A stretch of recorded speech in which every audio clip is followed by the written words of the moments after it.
Drilling rigs like these bore or drill holes into the earth.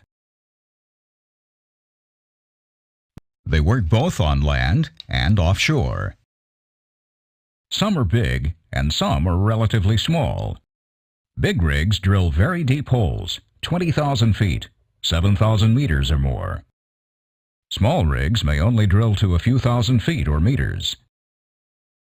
People in the oil industry group rigs into 6 basic types: land, jackup, platform, submersible, semi-submersible, and drill ship.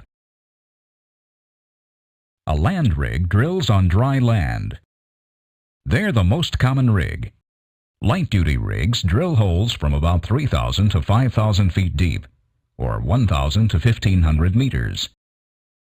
Medium-duty rigs drill to depths ranging from about 4,000 to 10,000 feet, or 1,200 to 3,000 meters. Heavy-duty rigs drill holes from about 12,000 to 16,000 feet deep, or 3,500 to 5,000 meters. Ultra-heavy-duty rigs drill holes from about 18,000 to 25,000 feet or more, 5,500 to 7,500 meters or more. Crew members can move land rigs on trucks, tractors, trailers, barges, helicopters, heavy rolling gear, skids, and in rare cases, on specialized air-pressurized equipment. Small, light-duty rigs are pretty simple to move. Ultra-heavy land rigs can be difficult to move. A jackup rig drills offshore wells. It has legs that support a deck and hull. When positioned over the drilling site, the bottom of the legs rest on the seafloor. Jackup rigs can drill in water depths ranging from a few feet or meters up to more than 400 feet, over 120 meters. Boats tow a jackup rig to a location with its legs up. Once the rig-up crew gets the legs firmly positioned on the bottom of the ocean, they can adjust and level the deck and hull height. A platform rig is an immobile offshore structure. That is, once built, it never moves from the drill site.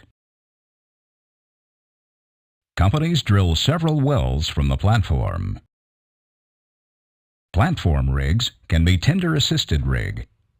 The tender floats next to the rigid platform, which is firmly pinned to the seafloor. Many platform rigs do not have a tender. They are so large that they are self-contained. Big platform rigs include the steel jacket platform, the caisson type, and the concrete gravity type. In deep water, rig builders have to make platforms that yield to water and wind movements. 2 compliant platform rigs are the guide tower and the tension leg. A submersible rig rests on the seafloor when it is drilling. Workers flood compartments that cause the rig to submerge and rest on the bottom. When ready to move, workers remove the water from the compartments. This makes the rig float. Boats can then tow the rig to the next site. Rig builders design submersibles to drill in shallow water and in water up to about 175 feet deep, a little over 50 meters.